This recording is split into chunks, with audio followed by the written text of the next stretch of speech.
I guess the best place to start, the most appropriate place to start is with the consumer. Consumer, all of us are more connected, influential, and knowledgeable than ever before. And it's really forcing brands to rethink how they're engaging with us through the entire shopping journey. So what does that mean? Well, if you think about it, retail from the beginning of time was about pulling the consumer to our property. And that was the brick and mortar store, of course, increasingly digital. But now it's as much about pushing the brand to wherever the consumers are, really at the edge of the four walls, virtual or physical, of that property. And that's increasingly things like messaging platforms, social media, voice assistants, or if you're my 13-year-old, gaming consoles. And, these digital intermediaries, these platforms, these third parties, for me, are becoming the shopping mall of the 21st century. Now, yeah, they don't have Orange Julius like where I visited the Walpole Mall down on Route 1, but they are creating traffic, they're creating demand, providing a social experience, and creating inspiration. And it's really thinking about how, again, we push our brand to the edge. And research that we've recently done really substantiates this, and there are three fundamental shifts or characteristics that we're seeing here. First, shopping is moving from discrete, I'm gonna go to the mall today, to embedded. I wake up, turn on my phone, go to my favorite social platform and get inspired from a post or a text. Second, it's going from linear to fragmented. Rather than just going into store and buying, you're weaving in and out of different shopping experiences. In fact, our research shows that consumers are engaging with 8 different touch points across the entire shopping journey. And third, we're moving from analog to digital. Just a couple of weeks ago during Prime Day, 49% of orders were on the mobile phone. So as we think about shopping at the edge, it's really critical for us to break down that friction between inspiration and purchase. And to talk more about this, I want to bring Dan up on stage and see what he's doing, understand what they're thinking about at ASICS as they're breaking down that friction and meeting the shopper at the edge. Dan, why don't you join me up here on stage? Thanks, Rob. Thank you. Thanks. Great intro. Why don't you come over here? So why don't we start at the beginning before we get into the meat of the topic? Give a little bit of an introduction, share your background, which I think is so pertinent to this discussion, and what you're doing now at ASICS. Sure. Good morning, first off, and thanks for having me here, and good morning to everyone in the audience. My name is Dan Smith. I'm president of ASICS Digital, and I joined ASICS by way of acquisition. So I was formerly COO Runkeeper, a mobile running app. We help people track their runs, show improvement over time. ASICS Digital is a really interesting experiment, in my opinion, which is we've taken all things digital consumer and bundled it up into a global team that's responsible for that customer experience. We are the digital arm of ASICS. ASICS is the performance running shoe company. Rob's doing a great job modeling our Keynote 26. These are available today at ASICS.com. Super comfortable. Thank you very much, Dan. Yeah, so that's my introduction. Thank you for having me. That's great. Well, tell us a little bit about the heritage of Shopkeeper and why it was so important for ASICS to bring this under the overall brand. Yeah, it was a bold move by ASICS. So Runkeeper had been in the market for a long time, had a really large, loyal following with their product. And ASICS was really interested in really 3 things. So one was certainly getting access to the Runkeeper community, the data, better understanding their customers who are essentially just runners. The second was the team. So ASICS is a great 70-year-old historic brand, premium brand manufacturer. They're not a digital company, not yet. And this was a way of injecting new digital talent into the company. And the third was creating the possibility of doing pilots and trying things. So having a startup-like culture that can move fast at the edges, to steal your term, without getting in the way of the core. So part of our function is to be looking at things that are maybe a little bit ahead. They might be pilots and experiments, and as such, some will succeed, some will fail. But we try to do that while we're also guiding this big ship that is ASICs. So in addition to the technology and the capabilities, it sounds like really infusing digital innovation, agility into the culture, into the DNA. So I know this might be a little difficult to summarize, but if you could at a high level, how would you categorize your digital strategy? And I guess as important to that is, what are your differentiators in this somewhat crowded footwear market? Yeah, we spend a lot of time talking about that question internally within ASICS Digital. So we have people from Runkeeper, we have a loyalty program with One ASICS, we have responsibility for ASICS.com around the world, and how do those pieces fit together? And what we talk about is the need for ASICS to evolve, and I think this need exists for many brands, especially brand manufacturers like ASICS. And we're evolving from being a company that's in the business of selling shoes to being a company in the business of fitness. We're being disrupted as we speak, and the way that we thrive and grow is by serving the needs of our customer. So that's in a nutshell what we're trying to do. The vision for our team is to be the most helpful brand in fitness. So we won't be maybe the sexiest like Nike, we won't be the highest testosterone like some others. We will be the most helpful. So if you're looking to discover fitness, to get started, to be successful, to recover from injury, to avoid injury, that's what we're trying to do with our digital strategy. Got it. So it's essentially moving from, or at least expanding beyond product, which is footwear, to experience, which is fitness. Yeah, ASICS, like many companies in this room, will look totally different in 10 years' time. And it's going to be a portfolio of digital services, experiences, and physical goods and physical products. Yeah, and that's critical. Our research shows that 83% of consumers value the experience as much as they do of the product itself. Yeah. So nice move thinking into the future and what that looks like. So I introduced this concept of shopping at the edge. As you think about ASICS, are there any, how important is this concept to you? How important it is to meet the shoppers beyond your physical or digital properties? It's critically important. So it's important even though it doesn't have a significant financial impact this quarter. So when you're dealing with quarterly targets and annual plans and targets, you're focused on what's going to move the needle. Shopping at the edge for right now is really what's going to define who we are in 2025. So it's critical that we are experimenting now to inform that plan. We invest a lot in that area. So we have really 3 key initiatives that are relevant. On the technology side, we're building an API-driven technology stack and an API-driven company and culture. On the marketing side, we're creating a single view of the consumer, building out a loyalty program, One ASICS. So every interaction we have, no matter where it is, has some context for that consumer. And then the last part is constantly doing pilots, and we do a bunch of pilots. Some are great, and they're going to be very successful. Some not so much. So you talked about the underpinnings, and you mentioned pilots. Could you give an example or 2 where you're really meeting the consumer, where you're pushing your brand out? Where can shoppers, where can runners find the ASICS brand beyond what you control, what you own? Sure. Yeah, for our lifestyle stuff, like others here, we'll be active in things like Instagram checkout and places where you'd expect to see those products. One pilot that I'm really most excited about is we're doing a pilot in the area of race registration. So who here has run a 5K or any event of any length somewhere? Yeah, so most people in the room have done some kind of physical event. And the registration platform is where you go to sign up. That's a great example of consumers that are at the edge, really on point for our brand. They're our exact persona, and we need to be there helping them in that process. So when you register, you might have a little bit of anxiety if it's a new distance for you. You might be thinking about new products. You might be thinking about training. We're doing some deep integration there to basically move our services to the edge, to that race registration platform.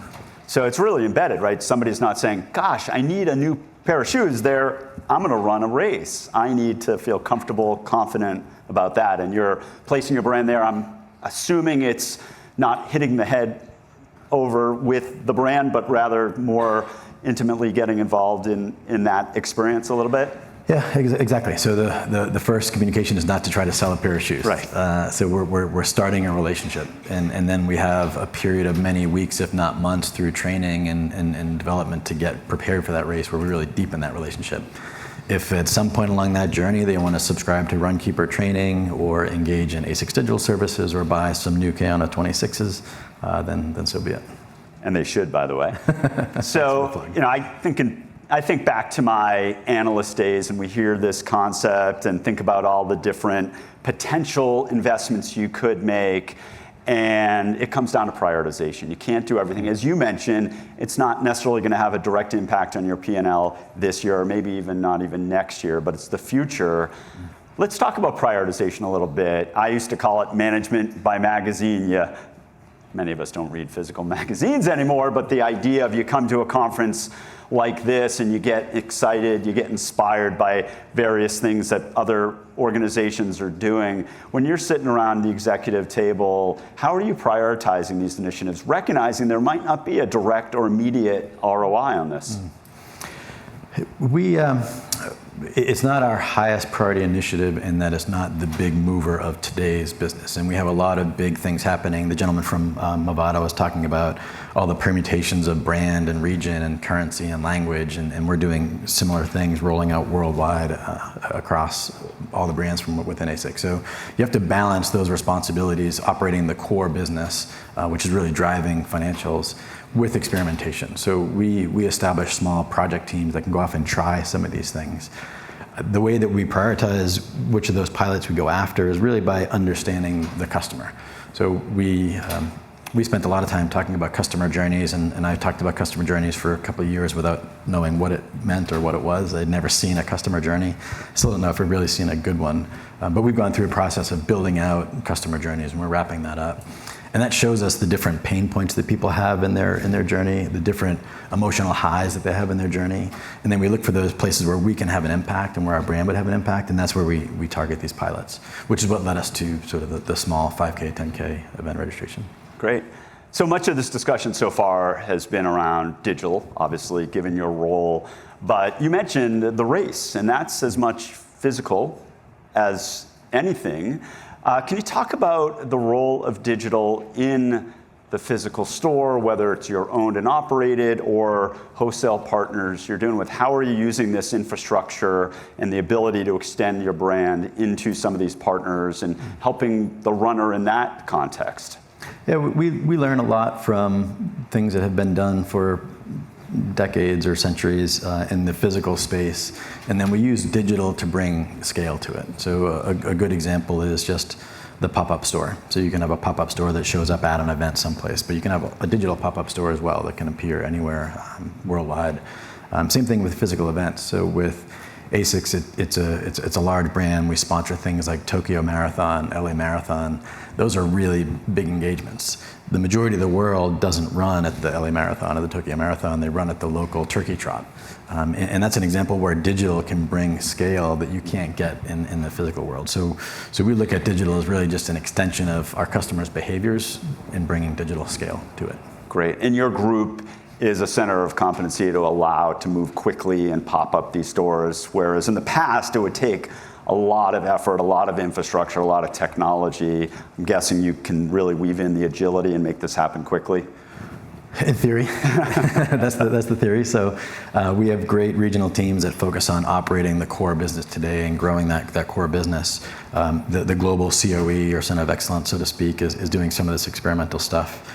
We're still in a big multinational company, so it's not all fast, agile. We're what I would refer to as enterprise agile, which is agile, but it's not okay to break big things, just break little things. And that's what we've learned in the last couple of years. I like that, enterprise agile. I'm gonna steal that if that's all right. So let's talk a little bit about the implications of shopping at the edge in terms of the operational implications, the technical implications. As was at the outset, we want to leave the audience with some real tactics here.